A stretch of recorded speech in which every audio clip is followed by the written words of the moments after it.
देखिए गीतू, अभी जो एसबीआई ने कल शाम के शाम में 5 बजे तक का वक्त था एसबीआई के बाद। उसके बाद एसबीआई ने ये सारी जानकारी, इलेक्ट्रल बॉन्ड कितने खरीदे गए, किसने खरीदे, और वो सारी जानकारी उसने चुनाव आयोग को दे दी है।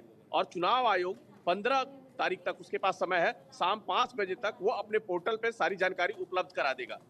ये आदेश सुप्रीम कोर्ट ने दिया था, पर 11 तारीख को जब एसबीआई इसके एक्सटेंशन के लेके गई थी, तब सुप्रीम कोर्ट ने उसकी मांग को खारिज कर दिया था और कहा था कि 12 तारीख तक शाम 5 बजे तक ये सारी जानकारी आप चुनाव आयोग को दें। उसके बाद कल शाम को एसबीआई ने ये सारी जानकारी चुनाव आयोग को मुहैया करा दी गई थी। चुनाव आयोग की तरफ से इसको कंफर्म भी कर दिया गया था, ट्वीट करके चुनाव आयोग ने ये जानकारी शेयर कर दी थी। तो उसके पास सारी जानकारी आ गई है। अब चुनाव आयोग इन जानकारियों को कैटेगराइज कर रहा है, उनको स्क्रूटनी कर रहा है, और 15 तारीख को शाम 5 बजे तक उसके पास समय है। उसके बाद ये सारी जानकारी चुनाव आयोग के वेबसाइट पे आ जाएगी।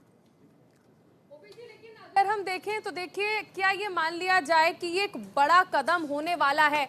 एसबीआई पहले समय मांग रहा था, लेकिन जब कोर्ट की ओर से स्पष्ट कर दिया गया कि समय नहीं दिया जाएगा, तो अब जानकारी 2 पीडीएफ फाइल के जरिए सौंप दी गई है। लेकिन क्या ये मान लिया जाए कि जिस दिन ये इलेक्टोरल बॉन्ड की इंफॉर्मेशन सार्वजनिक होगी, उस दिन कई बड़े सियासी बयान और कई सियासी भूचाल जो है वो देखने को मिल सकते हैं? क्योंकि विपक्ष लगातार आरोप लगा रहा है कि चंदा सिर्फ बीजेपी को दिया जा रहा था। देखिए चारुल, चुनावी बॉन्ड को लेकर राजनीतिक पार्टियों में पहले से ही इसको लेकर शक जाहिर किया जाता रहा था। कई सारी चुनावी छोटी पार्टियां जो थी, जिनको चंदा नहीं मिल रहा था चुनावी बॉन्ड से, उनका ये आरोप था कि इस बॉन्ड के जरिए ज्यादातर पैसा जो है वो बड़ी पार्टियों बीजेपी को जा रहा है, उसके बाद कांग्रेस। आप देखेंगे पिछले कई सालों का डेटा जो चुनावी हलफनामे के जरिए पार्टियों ने दाखिल किया है, बताया है, उसमें दिखाया है कि उनको कितना चुनावी बॉन्ड से पैसा आया है। लेकिन चुनावी बॉन्ड से पैसा करीब करीब 80% से 90% तक पैसा जो है वो बीजेपी और सत्ताधारी दलों को गया है। इसलिए जो दूसरे दल हैं इसको लेके सवाल उठाते रहे हैं। लेकिन यहाँ पे चंदा देने की बात नहीं है, चंदा देने वाला कौन है ये खुलासा नहीं हो पा रहा था। चुनावी बॉन्ड का जो हमारा जो कानून था वो ये कह रहा था कि इसमें जो दान करता है उसकी जानकारी गुप्त रखी जाएगी, लेकिन सुप्रीम कोर्ट ने इस दलील को नहीं माना और चुनावी बॉन्ड पे प्रतिबंध लगा दिया। और उसके बाद उसने एसबीआई को कहा कि ये सारी जानकारी आप चुनाव आयोग को मुहैया कराएं, और चुनाव आयोग को उसने निर्देश दिया कि इसे आप सार्वजनिक करें। इसलिए अब ये जब चुनावी बॉन्ड्स की सारी जानकारी जब चुनाव आयोग सार्वजनिक करेगा, तो उसके बाद जो खुलासा होने वाला है वो ये होगा कि किसने दान दिया। दानकर्ताओं के नाम पब्लिक डोमेन में आ जाएंगे।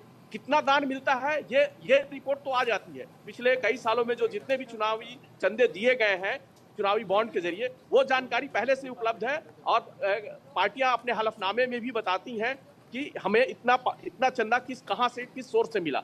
लेकिन अब जो ये 15 तारीख को जब चुनाव आयोग अपनी वेबसाइट पे ये जानकारी सार्वजनिक करेगा, तब ये पता चलेगा कि कितने का चुनावी बॉन्ड किसने दिया। जो दान करता है उनका नाम सार्वजनिक होगा। बिल्कुल ओम प्रकाश जी, लेकिन यहाँ पर ये भी समझना चाहेंगे कि आखिर क्या असर इसका चुनाव पर पड़ेगा, क्योंकि ज्यादा वक्त नहीं है लोकसभा चुनावों में।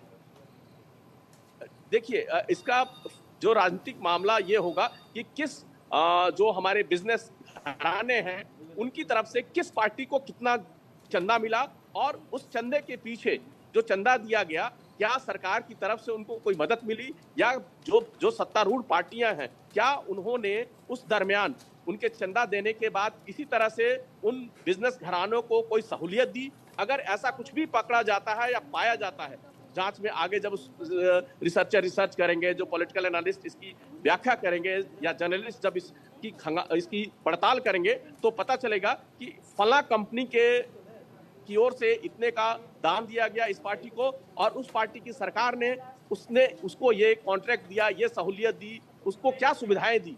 तो अगर इस तरह का कोई गठजोड़ पता करेगा तो निश्चित तौर पर एक बड़ा सियासी भूचाल आ जाएगा। और ये लोकसभा के चुनाव के